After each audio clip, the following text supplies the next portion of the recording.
welcome to Meet the Candidate, and my guest for this session is Doug Salter, running for Spokane City Council, District 1, Position 1. Glad you could come in today. Morning. This is the simple get acquainted and the no trick questions. Just starting with, tell us about where you grew up and went to school. Well, I grew up in Cheney, out in eastern Washington, outside of town on a farm. My first job was, $2.50 an hour in a veterinarian clinic there in Cheney. Let's see here. What kind of duties did you have? I did everything with him. I followed him around that most people would cherish to get that moment. Was this a vet who did farm calls? Yeah. All that? And I helped him do surgeries and things like that. And of course, I got all stuck with all the other odd jobs, cleaning up after them and stuff. But how old were you when you got that job? I was still in high school. It was kind of a job I was a senior, so I had to have been 17. So we went to school the first half of the day, and then we went to our jobs in the afternoon, which really helped. It really helped me out. But as it went on, I didn't do any college. I went right into the military about a year after. Which branch? 12 years in the National Guard. Okay. And I've been all over the United States, as far east as you can go, far north and as far south. I stood on the Rio Grande looking across to Mexico, shaking my head one day. I go, I just don't get it, how people can live like that. Then I come home, and it's like the realization of homeless hit me. It was like, yikes. But I graduated in Cheney High School. Like I said, I went to South Dakota for a while, which was fun. I mean, what drew you to South Dakota? We bought I and my first wife bought a gas station type casino back there and ran it. And I always tell people, I go, yeah, South Dakota's not the place to be, not in the winter. 2 inches of snow could turn into 3 feet real quick. Yeah, my daughter and her family live in North Dakota, and so not a lot of difference between the two in the weather. No, not at all. So that would given you some business experience there with running that station. Yeah. The National Guard helped out a lot because in our unit, I did everything. I mean, I did from driving truck to bookkeeping to managing people. So yeah, it wasn't one job you stayed there. It was do everything. Was there one part you liked best, or was it the variety that drew you? Well, a good friend of mine goes, if you're going into the military, and I tell kids this today, if you're going to go in the military, go to the National Guard. Because if you don't like the National Guard, you sure aren't going to like regular Army. Okay. I spent 6 months with the 82nd Airborne. And when my time was up, they wanted me to stay, and I go, no way. I can't do this. I can't do this for a career. I'm going to go back home. Okay. So in all those travels that you said, you traveled as the whole breadth of the U.S. Is there an anecdote that really sticks in your mind that has bring something back to Spokane that you'd like to think on as you're looking at Spokane's issues? Well, not back then when I was young, but now I went back and like New York and that I've talked to people about homelessness. Mm-hmm. And I think it was New York that has I think they're on the right track, and we're getting there. It's just a slow process. But I think that the city needs to buy into more of the homelessness. Like they were talking about, they have a building over on Havana that they want to turn into a homeless shelter. I'm all for it. Where I live by Chief Gary Park. I'm up there every day, every night, and I have 2 homeless people that come back during the day, and we sit and talk. Mm-hmm. And one of them is ready to go into a house, into an apartment, which is a good success story. Mm-hmm. I love it. The other one, he's still he's not sure what he wants to do and where he's headed.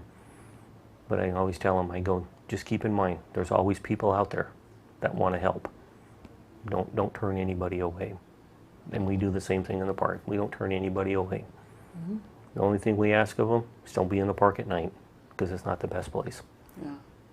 So what made you decide to run for public office? Well, I'm sitting around 2 years ago, and I live on one of the oldest roads in the city of Spokane. It's probably 100 years old. The wagon trains went up it. So one day, my second wife, she built her house where we're at now, and we have potholes that you would, the one out in front of the driveway, if you park the car in it, open the doors up with water in it, just flood the car. So we called downtown here and stuff, go out and get answers. So we got a hold of Mike Fagan. He took it by the reins, and then the city decided that the garbage trucks are getting tore up because of the potholes. Well, that's not the reason. I've been around trucks all my life. That's not the reason. Slow down. So anyways, they bladed the road and put chip seal on it. And I go, now we turned it into a raceway. Everybody wants to race up and down our road now. But it's okay. It's okay. But they have the funding to pave them dirt roads. The This funding, was still a dirt road then? yeah. Yeah. And they have the funding. And I told them, I go, well, it doesn't make sense that you have the funding, but yet you're going to put it on hold. I go, that's the thing that irritated me more than anything. And I go, you know what? I'm running, and my whole family's behind me. The wife, she's kind of like, yeah, okay. But I go, things like that, and the homeless, we're just chasing each other around. There's so many organizations out there. I just found out there was another organization out there that's getting started, helping feed in the homeless and that. And it's like, how many do we need? We don't need that many. We only need maybe 3 or 4. I mean, the city's been putting out way too much money. And Well, so that kind of brings us to how do you see the duties of the city council, of a city council member? well,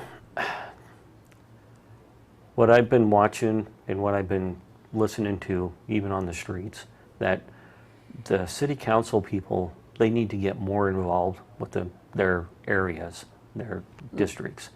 And some of them aren't. Some of them are, I don't know what they're doing. But like I've told them before, I go, I'm here 24/7. When I'm not sleeping, I'm out with the people, talking, finding out what they need, where we need to go, what avenues. So it's So getting out and staying connected with their district is something that you find important. it's very important. It's very important to keep the people informed. It's amazing how many people did not realize that the canopy that they want to get started here with the trees. How many people don't around my neighborhood. I've been talking to people and they go, what are you talking about? I go, well, it was in the paper. In the STA line that's going through on Mission, a lady was upset because they're putting a station right outside her door, her house, and she didn't know about it. So I took it up on myself. I walked over there and I talked to her. I go, well, she works nights, so she wouldn't know. So I told her, I go, well, you had to vote on it. Well, I didn't pay much attention. And I go, well, that's the way it goes sometimes. Well, that's true. There is a lot of information out there. Right. There's information out there in the newspapers. Well, I told TV, STA. radio. Yeah, well, I told STA, I go, well, I think the best thing is to buy her house. If she doesn't want it there. Well, they're going to put a wall or a fence up between her and that. And I went, well, that's a fix. I go, that's not a fix. Well, there are lots of sources of information out there, and you're on one of them right now. Yeah. And you get to have that last question, which is you got 1 minute to say, what are the reasons that people should vote for Doug Salter for city council? I'm the guy that's going to be out there. When I'm not at City Hall, I will be out there. When I'm not sleeping, I will be out there in the neighborhoods, from south to north, east and west, asking, what do we need to do? I want everybody's input. I don't want 6 months down the road go, well, nobody said this. It wasn't said. Why are you doing it? I want to be the guy that that's going to be doing that. When, like I said, when I'm not at City Hall doing the necessary stuff that needs to be done down there, I'll be out in the neighborhoods. Okay. Committed to being connected. Yep. All right. Well, thank you for coming in today, Doug. Yeah. Yep. It was Good fun. luck. Yeah. Enjoy thank your you. campaign. Yeah.